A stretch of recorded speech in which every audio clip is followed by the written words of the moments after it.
Apple just killed off one of its own apps, and chances are you forgot it even existed.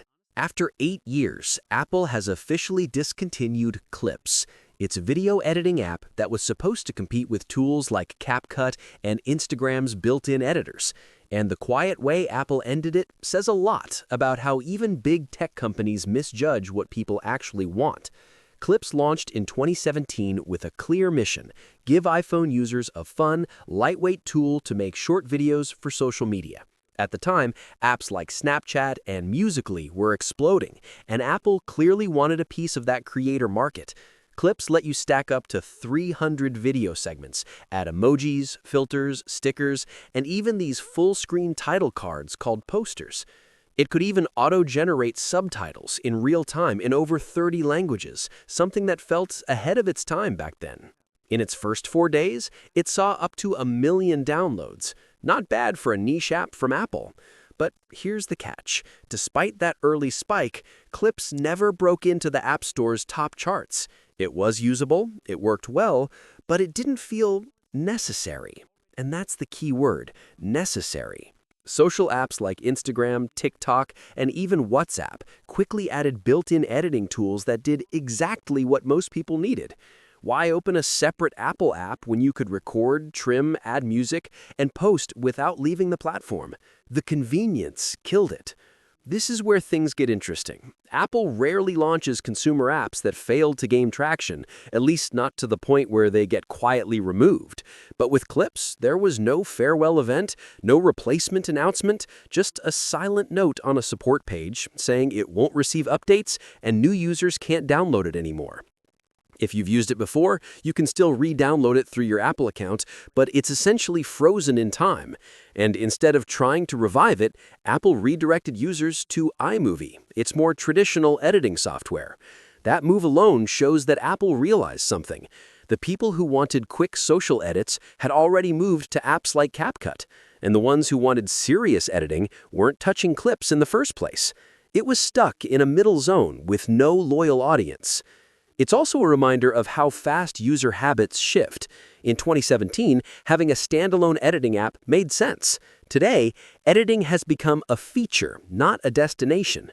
TikTok and Instagram understand that the less you make users switch apps, the more content they produce.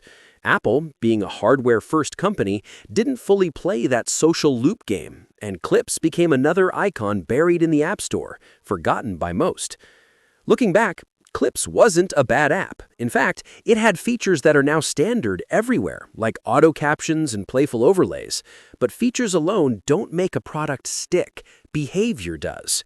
People don't chase the best tool technically. They use the one that fits naturally into their routine. And in the age of fast content, even opening a separate app is friction.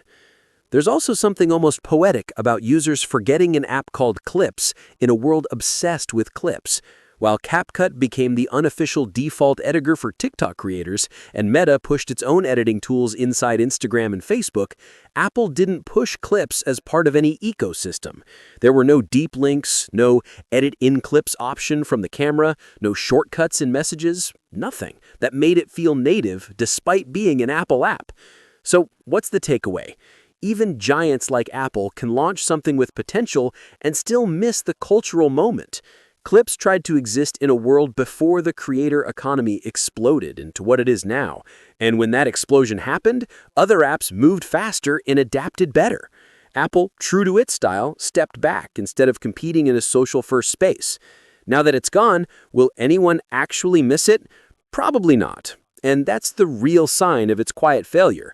But it does raise a bigger question. Will Apple ever seriously enter the creator tool space again beyond professional apps like Final Cut? Or will it keep leaving that territory to third-party giants like Adobe, ByteDance, and Meta? Maybe this is a sign that Apple is focusing on bigger plays, like AI-driven editing baked directly into the camera or Photos app, rather than keeping a standalone tool alive. With how fast AI editing is evolving, it wouldn't be surprising if Clips was simply a test run for something smarter and more integrated down the line. In the end, Clips didn't die because it was bad. It died because it wasn't essential. And in a market flooded with tools, being forgettable is worse than being flawed. What's your thoughts on this? Let me know in the comments section. See you in the next video. Take care.